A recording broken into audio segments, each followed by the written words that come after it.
Here at the Kennedy Space Center and waiting for the beginning of the flight of STS-7. T-minus 1 minute 15 seconds and the liquid hydrogen tank is at flight pressure.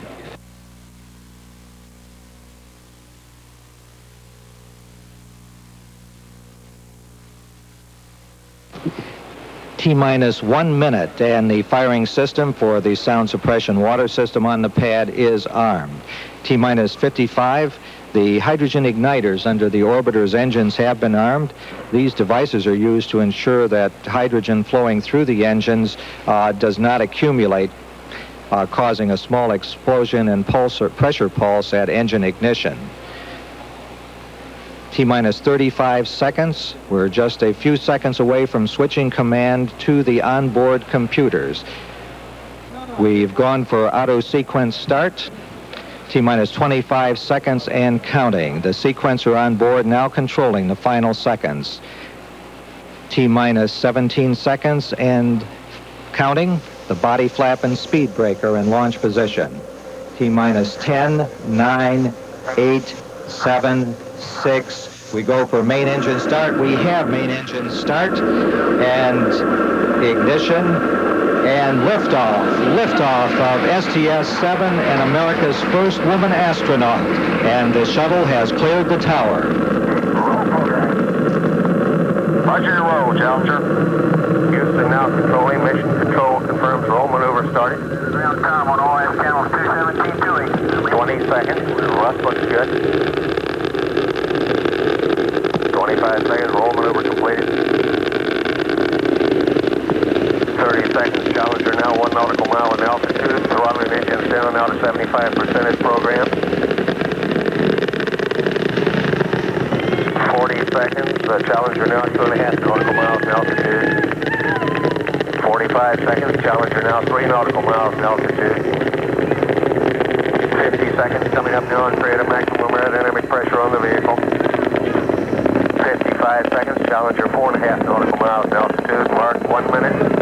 Pass through max Q, still looking good. Throttling engines back to 104%. Giving it a go at throttle up.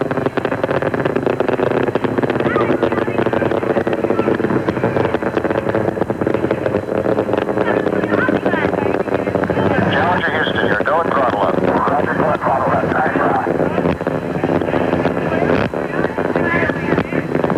Mark 1 minute 25 seconds. Challenger now 11 nautical miles altitude, 8 nautical miles downrange. Velocity now reaching 3,700 feet per second.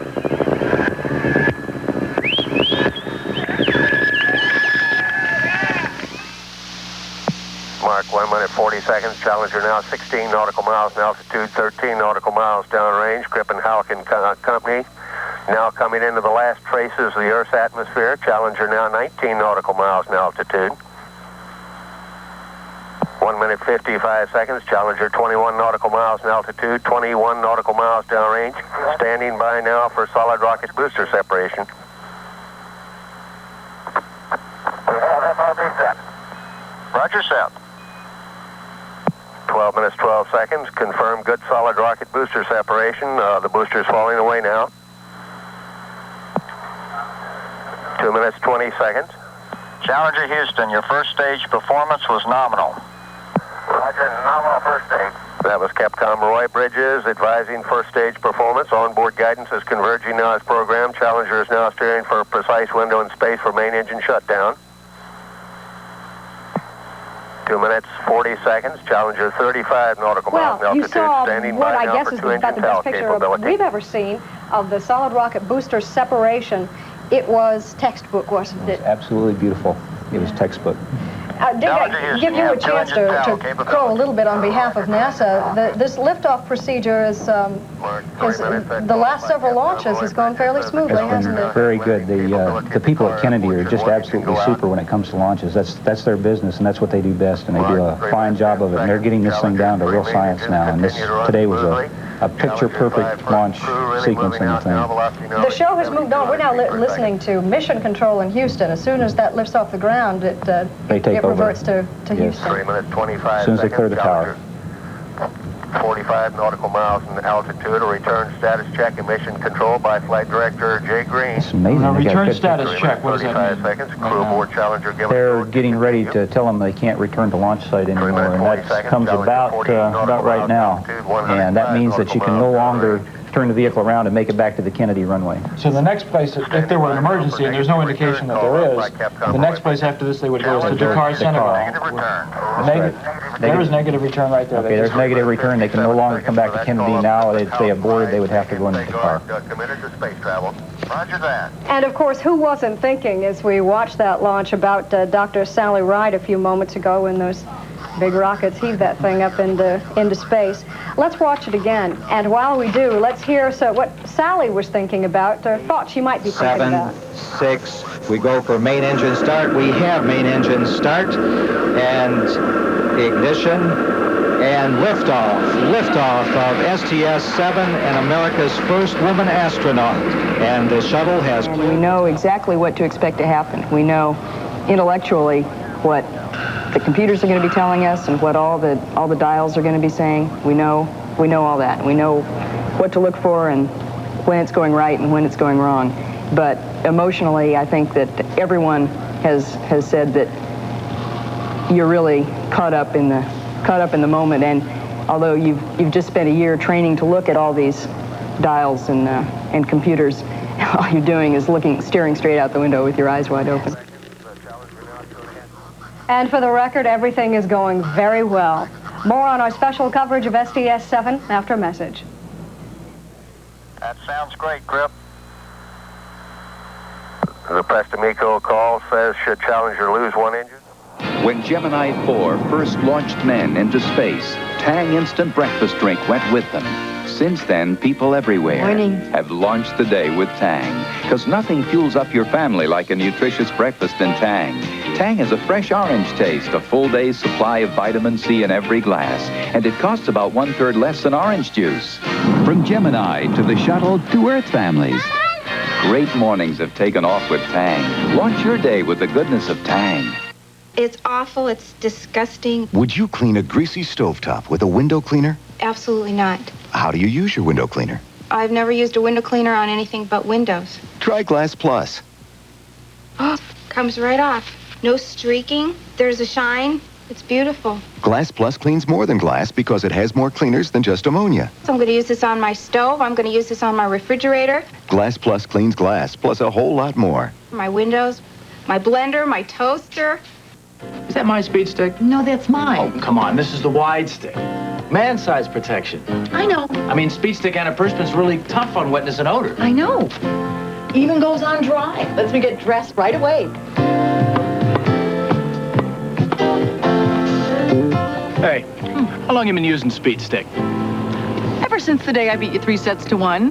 Protection that works hard for both of you. Speed Stick Super Dry Antiperspirant in scented and unscented by Menon.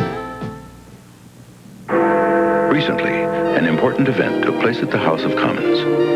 It was not a coronation, a government function, or a royal wedding, but a ceremony to honor a few extraordinary wines. As the ceremony progressed, more awards went to one winery than to any other. Cabernet Sauvignon. A winery from California. Silva. The winery honored more than any other. Johannesburg. The award-winning winery of Ernest and Julio Gallo. From Ernest and Julio Gallo, all the best. Cut off targets even if 2 engines go out. And everything is going very smoothly now, 7 minutes, 30 seconds into launch, and we just got a pretty important announcement. Prestamico means what? Single engine Prestamico, which means they can lose 2 engines now and still make it to main engine cutoff and still safely attain orbit. Dick Scobie, astronaut Bob Bazell, the two of you, explain to us we're going to be getting ET, external tank separation, in a moment. Well, I'll do the holding, he'll do the explaining. It's flying like this, upside down. It's flying like this, upside down, and in about 8 minutes and 32 seconds, which is about 30 seconds from now, the main engines will cut off. Some big lines here, the 17-inch lines in the back, will disconnect, and the tank will separate from the orbiter. The orbiter will do a -Z, what we call a -Z translation, which is a translation away from the tank, and then it'll do a translation forward so they can get pictures of the tank as the tank separates. And then we the expect tank that will, to happen, what, in 20 seconds? in 20 seconds, 12 seconds from now. Yeah. And this is a crucial moment, of course. I don't think you need to put that back. We don't need that tank we don't anymore. need It's the tank empty. anymore. The tank's going to go, so we'll get rid of that. Payload in the history of mankind. All right. 4 men, 1 woman. Roger, sir. 8 minutes 44 seconds. Confirm external tank separation. 8 minutes 50 seconds. Challenger now performing an evasive maneuver, moving below and beyond the external tank. Go, no go status check and mission control by Flight Director Jay Green for the first ohms burn and shutting down the auxiliary power units.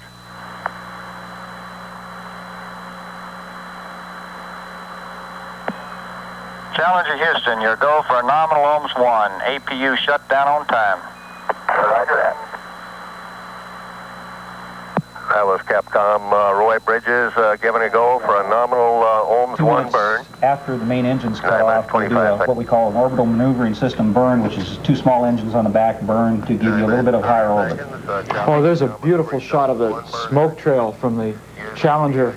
Must be taken from the chase plane, right, in the air? Yes, it is. Dick, I wonder if you could tell us what mission control is talking about at this point.